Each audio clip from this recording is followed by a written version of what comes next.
ما شاء الله تبارك الله ما شاء الله ما شاء الله تبارك الله. مبروك أصلي بقى جمدي congratulation بقى موهتي بقى إرانتي بقى ربي سجمتيسي أما اللي ربي سجمتيسو بقى جمدي بقى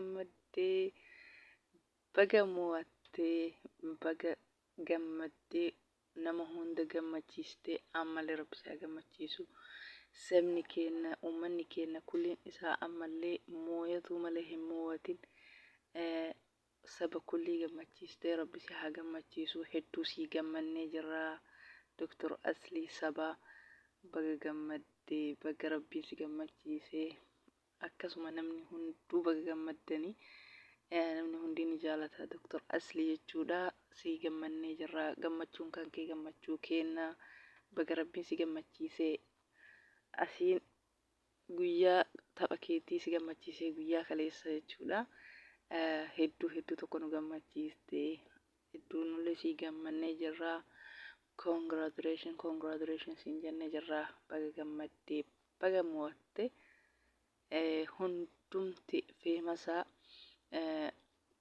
akkasuma fooloorii isaallee miliyoona galee jira baga gammaddee gammachuu hedduu walitti si haa taatu baga gammaddee Dr. Aslii si gammannee jirra dacha baga gammaddee mabruuk Dr. Aslii baga rabbiin si gammachiisee sabni hunduu gammadee jira jechuudha guyyaa kaleessaa gammachuun kee isa tokkoffaati lammaffaan sabni hundi si gammadee jechuudha namni hundi si jaalata abbaa dhugaa dubbatu jechuu qalladullee assalaamu alaykum warahmatullahi wabarakaatuh kabajamtoota fi jaalatamtoota daawwattoota hordoftoota YouTube channel kee jalatti argamtan salaamtaa isin gaafachuu hin dagannee akkam jirtu hundi keessanuu alaa fi keessa xiqqaa guddaa amantii kutaa ganda osoo hin jenne hundumti keessanuu baga jiraattanii nageenyi kee qilleensa irraa isin haa qaqqabu isin jedha hunduma keessanuu horoota jalqabarraa hanga mana fa'aa turtan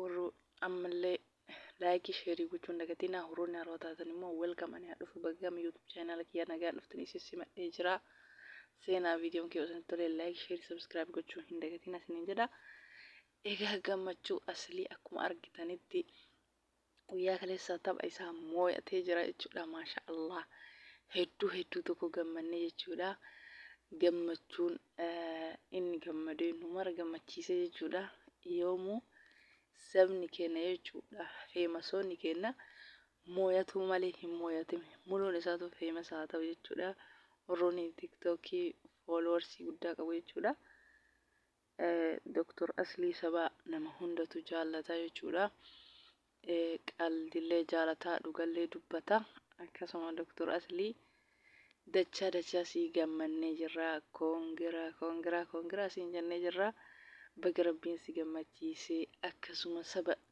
alaaf biyya keessaa hunda si jaalatu hunda rabbiin gammachiise jechuudha gammachuu tana eegaa turre jechuudha alhamdulillah rabbil alamin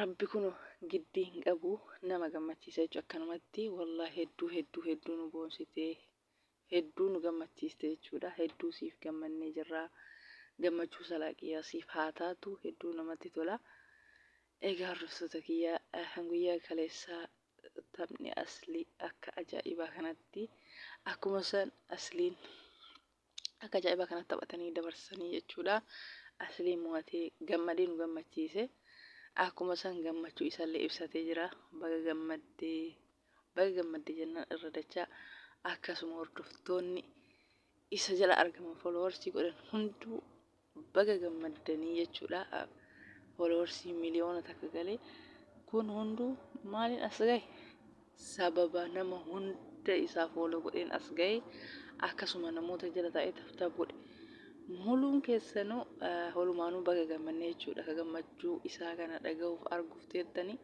rabbiin hunduma feemasoota mooyatu malee oromoo keenya muslima keenya mooyatu malee moo'atamini akkanatti nama gammachiisa kun rabbiini baga gammaddee jennaa Dr. keenya Dr. Aslii Sabaa baga rabbiin si gammachiisee feemasoota hundaa rabbiin akkanumatti haa gammachiisu Wallahi hedduu namatti tola jechuudha. Taphni aslii jechuudha gammachuu guddaadha jechuudha. Hangana jennee ibsuu hin dandeenyu.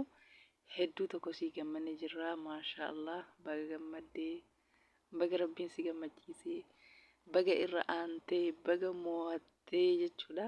Sabni bal'aan gammachuu guddaatu itti dhaga'ama.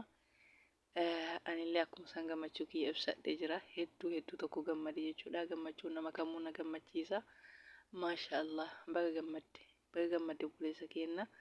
Rabbiin ammallee namuma hunda haa gammachiisu jechuun warroota ganaaf dura taphachuuf yaadanillee akkasuma warroota itti kalaanillee rabbiin akkuma aslii kanatti haa gammachiisu.